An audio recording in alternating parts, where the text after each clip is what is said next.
আগামীকাল মঙ্গলবার বৃশ্চিক রাশির দিনের শুরু হবে এক ধরনের নীরব শক্তি দিয়ে। সকালে ঘুম ভাঙার পর আপনার মন একটু ভারী লাগতে পারে, কিন্তু সেই ভারী ভাব কোনো নেতিবাচক কারণে নয়, বরং আপনার ইনটুইশন বা অন্তর্দৃষ্টি আজ খুব তীক্ষ্ণ থাকবে।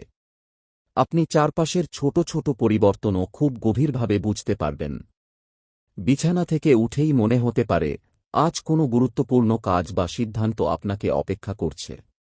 ব্যক্তিগত জীবনে আজ এমন কিছু অনুভূতি জাগতে পারে যা দীর্ঘদিন ধরে চেপে রাখা ছিল। আপনার আবেগ গোপন করার প্রবণতা থাকলেও আজ সেটা লুকিয়ে রাখা কঠিন হতে পারে। হয়তো কোনো প্রিয় মানুষের কথা হঠাৎ মনে পড়ে যাবে, কিংবা কারো প্রতি অভিমান আবার সামনে চলে আসবে। তবে ভালো খবর হল, আজকের দিন আবেগকে পরিশুদ্ধ করার সুযোগ দেবে, আপনি নিজের মনকে বুঝতে পারবেন। কর্মক্ষেত্র বা পড়াশোনার ক্ষেত্রে মঙ্গলবারটি বেশ ফলপ্রসূ হবে। কোনো গুরুত্বপূর্ণ কাজ এগিয়ে যাবে, নতুন দায়িত্ব আসবে, অথবা কারো কাছ থেকে প্রত্যাশার চেয়ে ভালো প্রশংসা পেতে পারেন। সহকর্মী বা বন্ধুদের সঙ্গে যোগাযোগও ভালো থাকবে।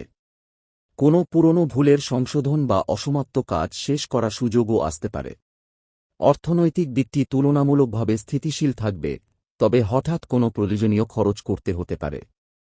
সেটা বাড়ির জন্য, পরিবারের কারো জন্য বা নিজের জরুরি প্রয়োজনের জন্য হতে পারে।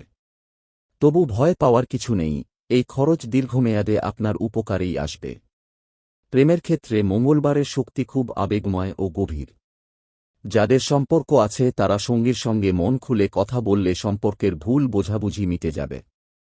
সিঙ্গেল বৃশ্চিকদের ক্ষেত্রে কারো প্রতি আকর্ষণ অনুভূত হতে পারে, বিশেষ করে কোনো পুরনো পরিচিত হঠাৎ নতুনভাবে গুরুত্বপূর্ণ হয়ে উঠতে পারে। সন্ধ্যার দিকে আপনি নিজের ভেতর এক ধরনের আত্মবিশ্বাস ফিরে পাবেন। দিনের চাপ ও ভাবনা ধীরে ধীরে গুছিয়ে যাবে। কোনো পরিকল্পনা সুন্দরভাবে সাজাতে পারবেন, হোক তা ভবিষ্যতের কাজ, ব্যক্তিগত লক্ষ্য বা সম্পর্কের কোনো সিদ্ধান্ত। রাতে মন বেশ স্থির থাকবে, এবং আপনি বুঝবেন আজকের দিনটি আপনাকে ভেতর থেকে আরও শক্ত করেছে।